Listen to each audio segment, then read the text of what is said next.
Have you ever felt invisible? Like you were just a whisper in a world full of noise, a shadow moving through crowded rooms, unnoticed? I know that feeling. It lived in my bones for so long. It was a quiet ache, a constant hum beneath the surface of my days. I once believed my story was too small to matter, that my voice was too soft to ever be heard. I thought the world was a stage for other people, and I was just part of the scenery, a background character in someone else's grand adventure. But I am here to tell you something today. Something I wish I had known back then. Your story matters. Your voice has power. We all start somewhere. For me, that somewhere was a place where dreams felt like a luxury we couldn't afford. I was just a little girl with big eyes and an even bigger imagination. But the world around me was small. It was defined by what we didn't have, by the opportunities that seemed to belong to everyone else. I would look at the sky and wonder if anyone out there could see me, if my small existence made any difference at all. It's a question we all ask ourselves at some point, isn't it? Do I matter? Am I seen? The world can be so loud, so fast. It can make you feel like you have to shout just to be heard. That feeling of being unseen can shape you. It can build walls around your heart. It can convince you to play it safe, to stay small. Because when you are small, no one can hurt you. When you are quiet, no one can tell you that you are wrong. I lived in that quiet place for a long time. I learned to blend in. I learned to silence the hopes that fluttered in my chest like trapped birds. I thought that was my destiny, to live a life that was simple and quiet and safe, to never ask for too much, to never dream too big. It was a comfortable cage, but a cage nonetheless. But here is the truth I came to understand. The most powerful stories often begin in the quietest places. They start with a single, gentle thought, a tiny spark of hope that refuses to be put out. Even when you feel invisible, there is a light inside of you, a unique, brilliant light that is all your own. Your journey is about learning to let that light shine. It is about finding the courage to step out of the shadows, to claim your space in this world, to believe deep in your soul that you are not just seen, you are essential, you are here for a reason, and your story is just beginning. My childhood was not filled with vibrant colors. It was painted in shades of gray, dust, and rust. I grew up in a neighborhood where hope was a rationed commodity, where the sound of sirens was more common than the sound of laughter. Our house was small, the walls were thin, and the floorboards creaked with the weight of our worries. We didn't have much, not in the way the world measures wealth. Our riches were in the stories my grandmother told, in the warmth of a shared meal, no matter how simple. But the lack was a constant presence, a guest at our dinner table who never left. My family was held together by love and sheer will. My mother worked tirelessly, her hands rough and her spirit weary. She carried the weight of our survival on her shoulders. I saw the exhaustion in her eyes. I felt the unspoken fear that hung in the air. Fear of the bills we couldn't pay. Fear of the future we couldn't see. Societal expectations were a heavy blanket. We were told what we could and couldn't be. The world had already decided our path. It was a narrow road, paved with limitations. My dreams felt like a betrayal of that reality. They were bright, colorful, and out of place in our gray world. Even as a little girl, I knew I wanted more. I would lose myself in books. They were my escape, my portal to other worlds, worlds where anything was possible. I dreamed of being a writer, a speaker, a person who could use words to build bridges. But those dreams felt like secrets I had to keep. When I shared them, I was met with gentle sighs, with looks that said, "That's nice, dear, but be realistic." The world around me taught me to shrink my dreams to fit the size of my circumstances. It was a lesson in disappointment, taught before I even knew what the word meant. The lack of resources was more than just a lack of money. It was a lack of access, a lack of belief from the outside world. We were on the margins, looking in at a life that felt a million miles away. I remember pressing my nose against the glass of a department store window, seeing the beautiful clothes and shiny toys inside. It wasn't the things I wanted, it was the feeling they represented, a feeling of ease, of security, of belonging. I promised myself in that moment that one day I would not be on the outside looking in. I would build my own world, a world full of color, light, and endless possibility. There were moments when the gray world felt like it was going to swallow me whole, times when hopelessness was a physical weight on my chest. I remember one particularly cold winter. The heat in our apartment had been shut off. We huddled together under thin blankets, our breath turning to mist in the air. I looked at my mother's face, etched with worry, and a profound sadness washed over me. It felt like we were trapped, like the walls were closing in, squeezing the very air from our lungs. I was a teenager then, and the world felt like a series of locked doors, each one a reminder of where I didn't belong. This was a time of deep struggle. I tried to find work, any work to help, but I was young, inexperienced, and from the wrong side of town. The rejections were constant. Each no was another brick in the wall around my heart. It started to feel personal, like the world was telling me, "You are not good enough. You do not have what it takes." I began to believe it. The vibrant dreams of my childhood started to fade. They were replaced by a dull, aching resignation. Maybe this was it. Maybe this was all my life was ever meant to be. A quiet struggle, a silent surrender. The feeling of being stuck is one of the most painful things a person can experience. It's a slow, creeping despair. You see others moving forward, climbing their ladders, and you feel like you are standing still, or worse, sinking. There was a period when I stopped reading my books. I stopped dreaming my dreams. What was the point? Hope felt like a cruel joke. It was easier to feel nothing, to numb the part of me that yearned for more. I put on a brave face for my family, but inside I was adrift. I was lost in a sea of my own self-doubt, with no land in sight. I hit a low point, a moment of true hopelessness. I remember sitting on my bed, the silence of the room deafening. And I just cried. I cried for the little girl who believed in magic. I cried for the woman I was afraid I would never become. It was a cry of surrender. I was tired of fighting. I was tired of hoping. I whispered into the darkness, "I give up." In that moment, I felt completely and utterly alone. I believed that my story was over before it had even truly begun. But what I didn't know then is that sometimes your breakdown is the prelude to your breakthrough. Sometimes you have to hit the bottom to find the strength to push off. Just when I thought the darkness would consume me, a light appeared. It wasn't a lightning bolt or a miracle. It was a person, a high school teacher named Mrs. Peterson. She was the first person who looked at me and didn't see where I came from. She saw who I could become. She was the kind of teacher who noticed the quiet ones, the ones who tried to hide in the back of the classroom. She saw the spark in my eyes, even when I thought it had long been extinguished. She didn't just teach English. She taught me about my own worth. Mrs. Peterson saw the writer in me, the dreamer, the girl who was hiding behind a wall of fear. She assigned an essay about our greatest dream. I almost didn't write it. It felt too painful to even think about. But something in her kind eyes gave me courage. So I wrote. I poured all of my secret hopes and fears onto the page. I wrote about wanting to connect with people, about using my voice to make others feel less alone. I wrote with a raw honesty I hadn't allowed myself in years. I turned it in, my hands trembling, expecting nothing. A few days later, she asked me to stay after class. My heart sank. I thought I was in trouble. Instead, she held my essay in her hands. There were tears in her eyes. "This," she said, her voice soft but firm, "is not just a dream. This is a calling. You have a gift, my dear, a gift for seeing into the heart of things. Don't you ever let anyone, including yourself, convince you to bury it." Her words were like water on parched land. They seeped into the driest parts of my soul. Someone saw me. Someone believed in me. It was the first time I felt like my dream wasn't a foolish fantasy. That one conversation changed the trajectory of my life. Mrs. Peterson became my mentor. She gave me books to read, books by powerful women who had overcome their own struggles.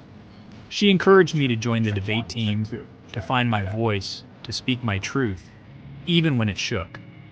She didn't give me a map, but she gave me a compass that pointed toward my own inner strength.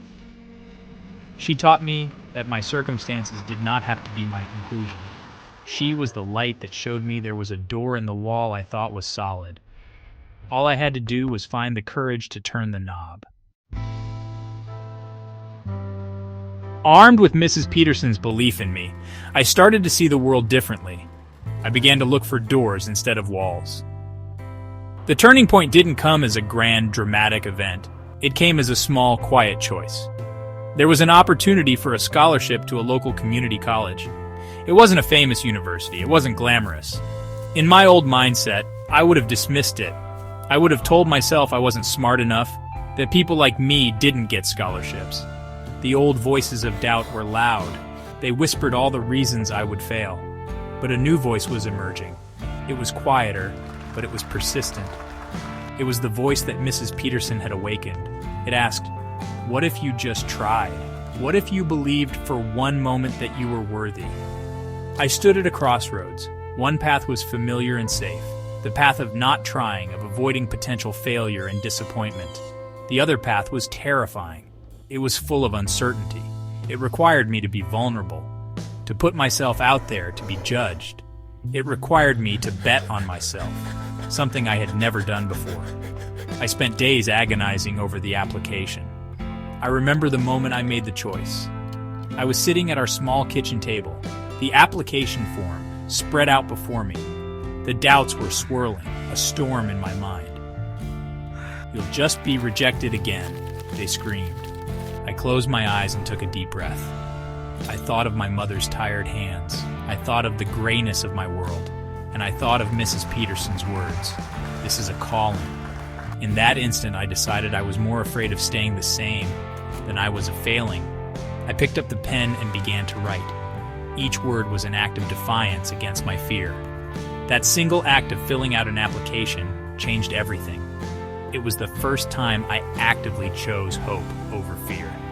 It was a declaration to the universe, and more importantly to myself, that I was ready to fight for my dreams. Whether I got the scholarship or not was almost secondary. The real victory was in the trying. It was in the decision to show up for my own life. It put me on a new path, a path of action, not just aspiration. A path where I was no longer a passive observer of my life, but the active author of my own story. And that one choice made all the difference. The path to a dream is never a straight line. Just as I started to feel a flicker of momentum, I was hit with a setback that nearly broke me. I got the scholarship, I went to college, I was working part-time at a local news station, a dream job. I was finally on my way, and then I fell in love. It was a whirlwind romance that felt like a fairy tale. He was charming and supportive, and for the first time, I felt like I could share my whole self with someone. We talked about the future, about building a life together. I allowed myself to lean on him, to believe in a shared dream. Then came the betrayal. I discovered he was not the person I thought he was. The foundation of trust I had built my new life upon crumbled overnight. The pain was immense. It was more than just a broken heart. It felt like a betrayal of my own judgment. How could I have been so wrong? How could I have been so foolish? All the old feelings of worthlessness came flooding back, stronger than ever. The self-doubt was a monster, whispering that I was unlovable, that I was destined to be alone, that I would never be enough for anyone. It was a deep, personal failure that cut me to the core. I fell into a profound depression. I lost my job at the news station because I couldn't function. I could barely get out of bed. The bright future I had just started to build now seemed like a cruel mirage. I felt like a fraud. Who was I to inspire anyone when my own life was in shambles? All the progress I had made felt like it had been erased. I was back in the gray world, only this time, the grayness was inside me. It was a cold, heavy fog that clouded my thoughts and stole my energy. I was ashamed, heartbroken, and utterly lost once more. This was my moment of intense self-doubt. I questioned everything. My abilities, my dreams, my very essence. I thought, maybe I'm just not cut out for this. Maybe I was meant to stay small. The pain of this loss was a crucible. It burned away all the easy confidence I had started to build. It forced me to confront the deepest, most insecure parts of myself. It was a terrible, agonizing period of my life, but looking back, I see that this broken dream was a necessary part of my journey. It taught me a lesson I could not have learned any other way. It taught me that my worth could not be dependent on anyone else's validation. Surviving that betrayal and the depression that followed was the hardest thing I have ever done. The healing was not a single event, but a slow, painful process. It began with one small step. I forced myself to get out of bed. Then I forced myself to take a walk. I started reading again, not for school, but for my soul. I revisited the books Mrs. Peterson had given me. I read the stories of other women who had fallen and gotten back up. Their resilience became a lifeline.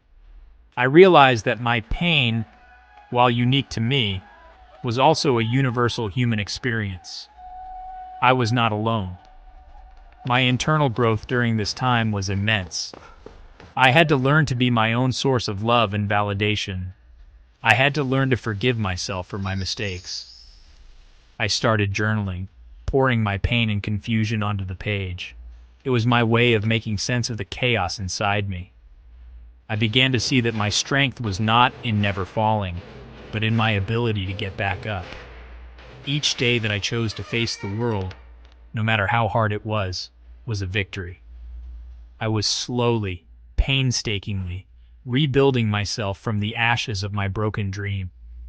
This time, the foundation was stronger. It was built on self-love and self-reliance. Externally, things began to shift as well. My newfound resilience gave me a different kind of confidence. It wasn't the fragile confidence of early success. It was a quiet, steady strength forged in fire. I decided to go back to the news station, not to ask for my old job, but to pitch a new idea. A talk show segment focused on real people and their real struggles. A segment about overcoming adversity. The station manager was hesitant, but he saw something different in my eyes. A depth, a conviction that hadn't been there before. He gave me a chance. A small 5-minute segment at the end of the morning news. This was my perseverance in action. I poured my heart and soul into that small segment. I used my own pain as a bridge to connect with my guests and my audience. I wasn't just reporting stories.